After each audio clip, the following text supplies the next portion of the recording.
waxaan ahaa qof qaba cudurka macaanka weliba nooca lala noolaanayo. hase ahaatee fadliga istighfaarta iyo baryada Ilaahay ugu caafiyay. Assalaamu calaykum waraxmatullaahi wabarakaatuh. soo dhawaada walaalaha qaaliga ah oo aan ku wada salino nabigeena Muhammad sallallahu alayhi wasallam. Allahumma salli wa sallim wa barik ala nabiyyina Muhammad. إن الله وملائكته يصلون على النبي يا أيها الذين آمنوا صلوا عليه وسلموا تسليما. meel kasto oo isugu imaano xilli walba iyo goob walba aan ku badino digriga saliga nabiga sallallahu alayhi wasallam. Ilaahay waxaan ka baryaa qof kasta inta muraadkiisa oo macsi lahayn inuu siiyo, inta awlaad la'aan Ilaahay awlaad baari oo saalixiin Allah ku arsaaqo, inta xabsiyada ku jirta Allah ka soo deeyo, inta shaqo la'aanta shaqo khayr qabta Allah u sahlo, inta awlaad ka xanuunsan yihiin ama caasiyaal ka yihiin ama ku dhaga adag yihiin Allah u soo hanuuniyo, Allahna u caafiyo. dhammaanteena muraadkeena iyo muraadka muslimiinta ba Allah sahlo. اللهم يا مقلب القلوب ثبت قلوبنا على دينك.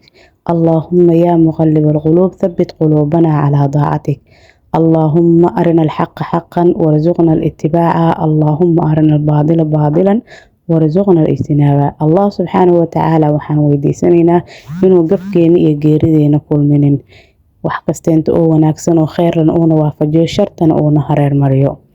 haddaba toobigeena maanta sida aad ku soo aragteen waa qisaska laga arkay istighfaarta allabariga iyo faa'iidadeeda. qisadeena maanta ugu horeyso waxaa ka sheekeynayso gabar qabto cudurka sokorta. waxay leedahay qisadayda sidan ayay ku bilaabanaysaa. waxaan ahay qof la nool cudurka sokorta, hase ahaatee sokorteyda ma ahayn mid baxayso. waxayna igu dhacday sokorta markaan ahay 14 jir. waxaan guursaday markaan ahay 18 sano. muddo bil kadib guurkeyga waxaan yeeshay uurkii marka aan yeeshay sokorteyda waxa ay bilowday inay hoos u dhacdo oo miyir daboolmo. meel kasto iyo goob walba iyo xilli walba ay sokorteyga dhacdana waan iska dhacayay oo ma ahayn mid kontaroolan. wixii aan sidaas ahaadaba waan dhalay uurkii ilmaheygii. Ilaahay ifka ayagoo nabad qabo ayuu keenay iyadoo sokortey sidaas iga sii dhacayso. kadib ilmaheygi intuu caloosha ku jiray maba aan ka walwalaynin qof kaleenta markii ilmihii aan dhalay oo sokorteydin aad u dhacayso ayaa waxay galay walwal aad u fara badan. sababtoo ah waxay tiri markay sokorta iga dhacdo waxaan ahay qof iscaafka ama ambalaasta lagu qaado mar walba iyadoo miyir daboolan oo meyd iyo nolol geeri midna u dhaxayso oo la ogeyn oo miyir daboolan ayaa la qaadi jiray. isbitaalka ayaa la geyn jiray ilmaheyga yarka ana oo meel ku ogeyn. marka waxay raadeen markasta oo isbitaalka laga qaado inta badan waxay raaci jirtay sodohdeedii. marka indhaha soo kala feedana waxaan dhihi jiray ilmaheyga ka waran, ilmaheyga ma nabad qabeen, caafimaadkeygii aad ayuu u sii darnaaday ay dhahday iyo sokorteyda dhicideedii. dhimasho ayaan aad uga walwalayay. dhimashadan walwal gooni uguma haynin balse caruurteydii hooyo maadaama ahay waxaan islaahay dhahday ama ka dhimataa caruurtaada.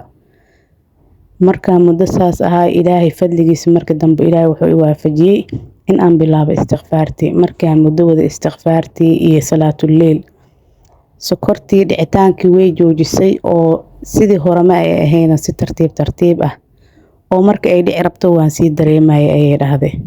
marka waxay leedahay gabadhan Ilaahay wuxuu igu caafiyay iltizaamkii ama joogteyntii aan joogteeyay istighfaarta fadliga iyo faa'iidooyinka lagu helayo ma aha wax la soo koobi karo. cajal iyo laba cajalna midna kuma soo koobi karno. Allah subhanahu wa ta'ala ayaa quraankiisa nagu leeyahay faqultu astaghfiru rabbakum innahu kaana ghaffara yursilu samaa 'alaykum midrara wa yumdidkum bi amwalin wa baniina wa yaj'al lakum jannatin wa yaj'al lakum anhara. Ilaahay marka istighfar weydiisano Ilaahay wax kasteento u baahanahay haday xoolo yari tahay, haday caafimaad yari tahay, haday cudurro tahay, haday tahay maxay ahayd awlaad la'aan, haday tahay roob la'aan, haday tahay wax kasto oo dunida joogo cariiri kasto oo la dareemayo hadaa istighfaarta joogteeno waan heleynaa wixii Ilaahay aan ka barino.